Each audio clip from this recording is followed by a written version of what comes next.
Сәлем, менің YouTube арнама қош келіпсіз. Бүгін мен сізге осындай керемет, сочный, хрустящий болып тұратын, слоеный болып тұратын ұйғырский самсаның жасалу жолын көрсететін боламын. Видеоның соңына дейін қарап, сіздерге видео ұнаса, лайк басып, комментарий жазыңыздар. Және де менің арнама жазылып қойды ұмытпаңыз, қыздар. Қыздар, біз жұмысты самсаның қамырын илеуден бастайтын боламыз. Ол үшін жұмыртқаны жарып аламыз ыдысқа, оның үстіне майонезді саламыз, және де суымызды құйып, тұзымызды салып, бір араластырып жібереміз, қыздар. Барлық заттың құрамын, мөлшерін описанияға міндетті түрде қалдыратын боламын.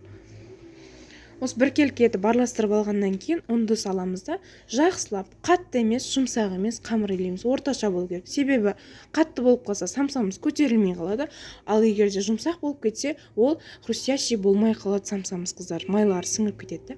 Осылай мен дәл видеода көрсеткендей етіп, біркелкі қамыр жасап аламыз да, қамырды тындырып демалдырып қоямыз 10 минутқа.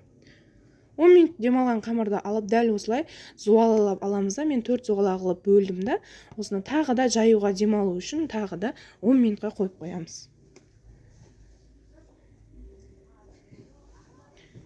Міне біздің демалған қамырымыз өте керемет жайылады, оңай ғана жайылады, жайып аламыз, жақсылап.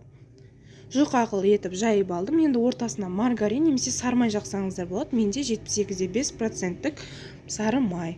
Бірінші қамырды майлап аламыз да, үстіне екінші қамырды дәл осылай жайып, екеуін бірге орайтын боламыз. Енді осы дайын болған қамырды холодильникке немесе морозильникке 1-2 сағатқа қойып аламыз, қыздар. Начинкасын дайындай берсек болады. Начинкасына мен асқабақ қостым. Біз асқабақты өте қатты жақсы көреміз, сондықтан асқабағын көбірек қылып жасадым, қыздар. Асқабақты дәл осылай майдалап турап алып, менде асқабақтың дәмі әлі онша кірмеген, сондықтан кішкене шекер салып, біраз уақытқа қойып қойдым.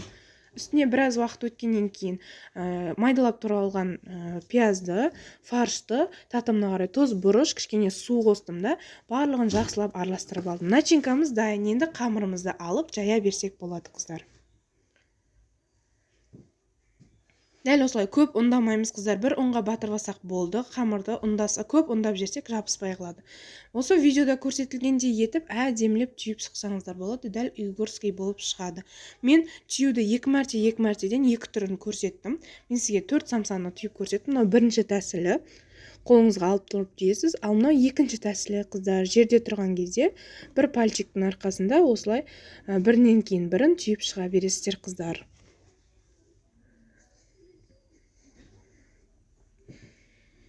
Осылай қойып шығып, үстіне жұмыртқаның ағы мен сарысын араластырып жақтым.